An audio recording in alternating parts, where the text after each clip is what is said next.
NEET examination में गड़बड़ियां नहीं हुई है, एक बहुत बड़ा घोटाला हुआ है। जो 67 टॉपर में से जो 6 टॉपर थे वो झज्जर हरियाणा के एक सेंटर से निकलते हैं। ये भी देश में पहली बार हो रहा है। एनटीए की गाइडलाइंस में ग्रेस मार्क्स का कोई प्रावधान नहीं है। देश के युवाओं के जज्बातों के साथ इतना बड़ा खिलवाड़ हो रहा है, उनके भविष्य के साथ इतना बड़ा खिलवाड़ हो रहा है, लेकिन भारतीय जनता पार्टी चुप है।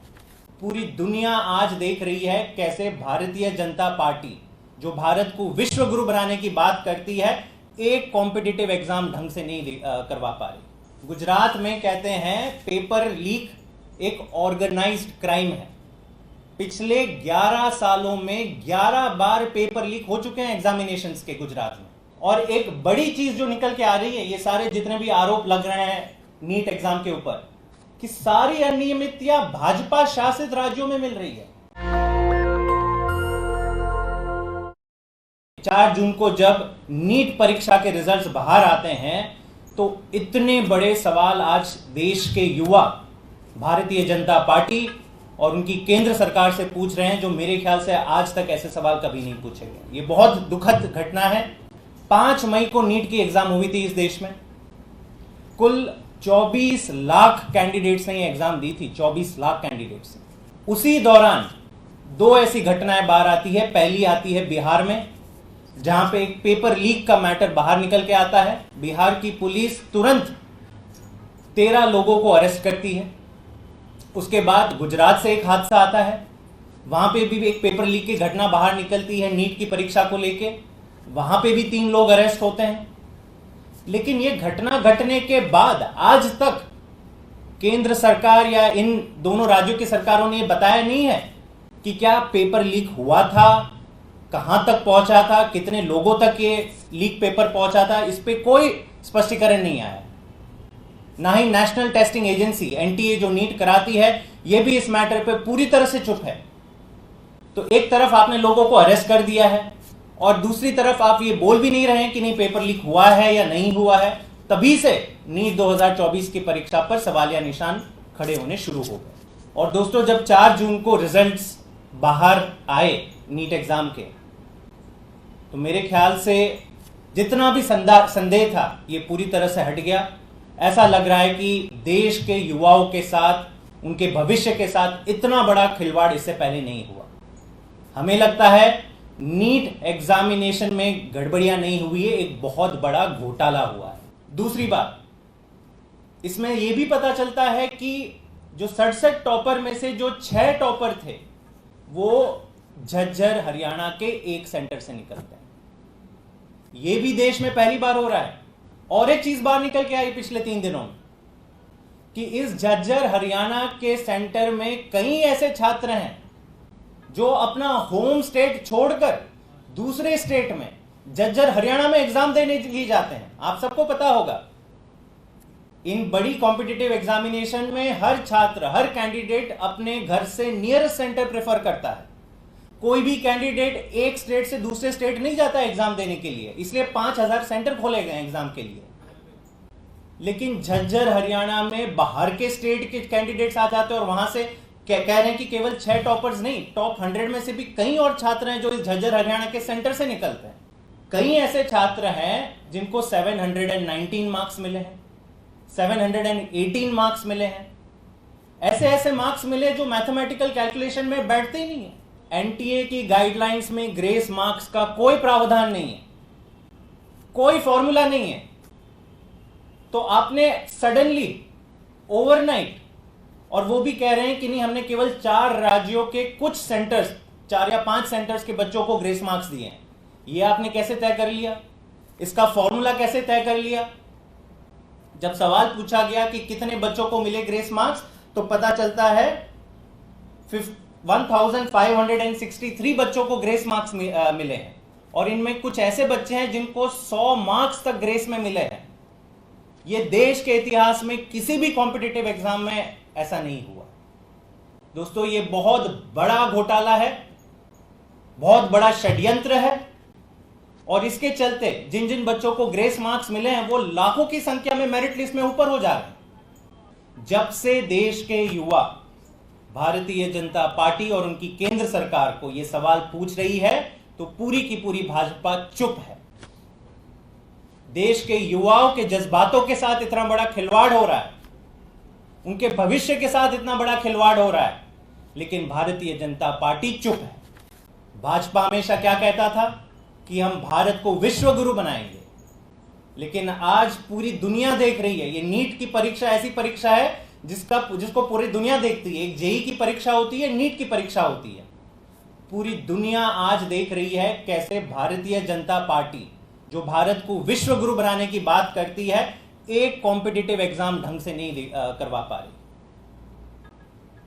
आज केंद्र सरकार की इन हरकतों की वजह से, इनकी चुप्पी की वजह से, इनकी नॉन ट्रांसपेरेंट एक्शन की वजह से, बहुत दुख के साथ ये मैं कह रहा हूं कि देश की पूरी कॉम्पिटिटिव एग्जाम की जो व्यवस्था है, एग्जामिनेशन सिस्टम का जो ढांचा है, उस पर विश्वसनीयता लोगों की कम हो गई है। ये बहुत बहुत गंभीर मुद्दा है, बहुत बहुत दुखद मुद्दा है।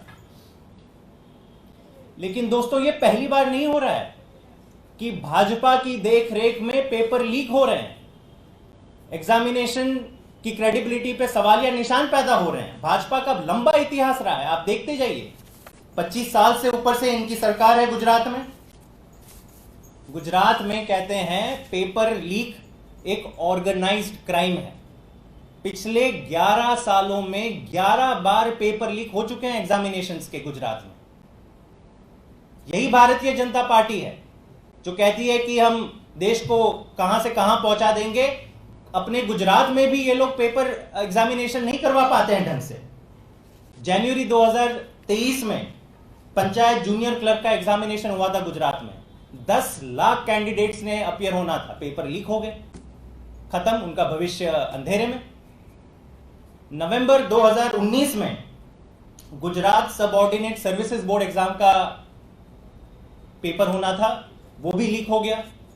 6 लाख कैंडिडेट्स थे जिनका भविष्य अंधेरे में चला गया।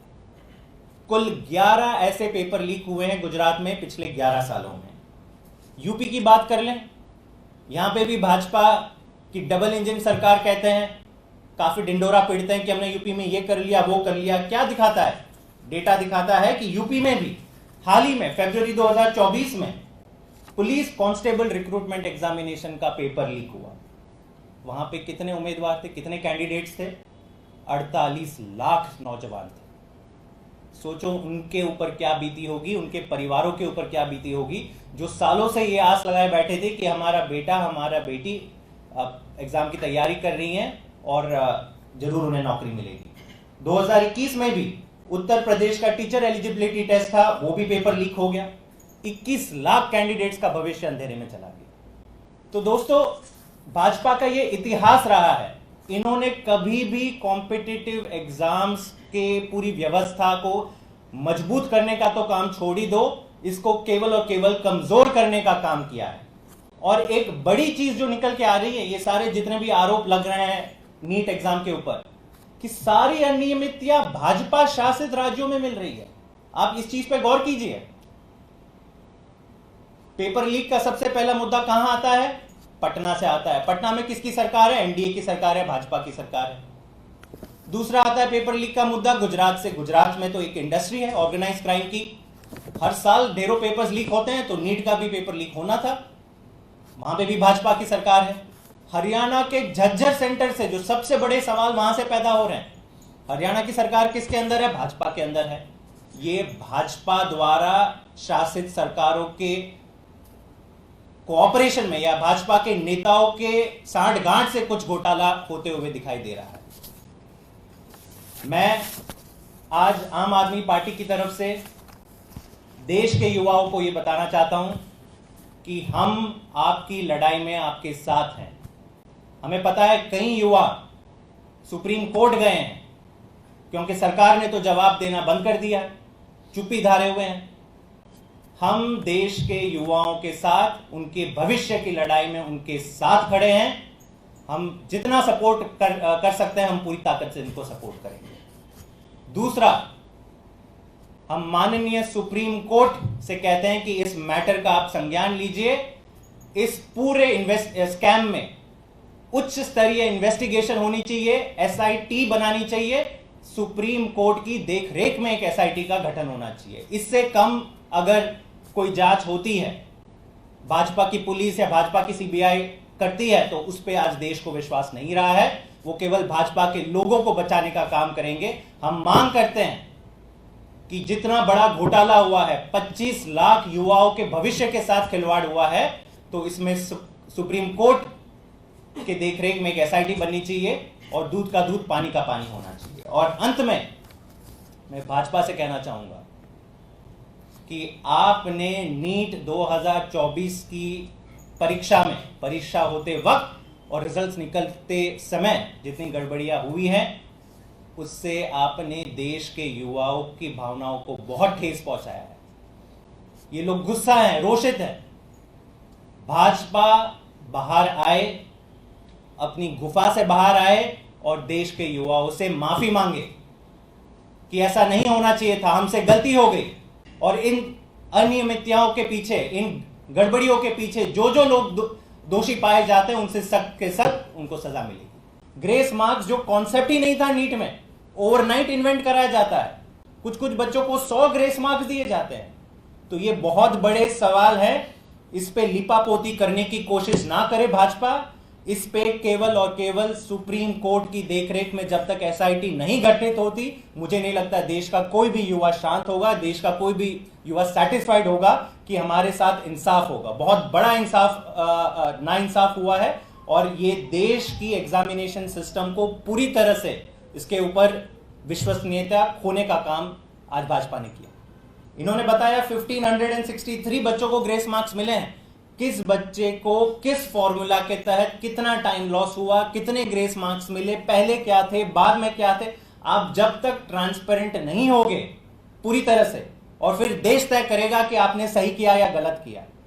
आज आप केवल बहाने दे रहे हो, जो सवाल पूछे जा रहे हो उनसे बच रहे हो। और जो पेपर लीक का मैटर था गुजरात और पटना में, उस पर तो कोई जवाब ही नहीं दे रहा कि क्या पेपर लीक हुआ था भी नहीं हुआ था, और जो लोग अरेस्ट किए गए थे उनके साथ क्या हुआ फिर। तो इसके ऊपर भाजपा के पास कोई जवाब नहीं। नेशनल दस्तक की आपसे गुजारिश है कि अगर इसको बचाना चाहते हैं तो नेशनल दस्तक को सब्सक्राइब करने के लिए रेड कलर के सब्सक्राइब बटन को दबाएं, फिर बेल आइकन की घंटी दबाएं। नेशनल दस्तक को बचाने के लिए बहुत जरूरी है कि हर खबर को शेयर करें, लाइक करें, कमेंट जरूर करें।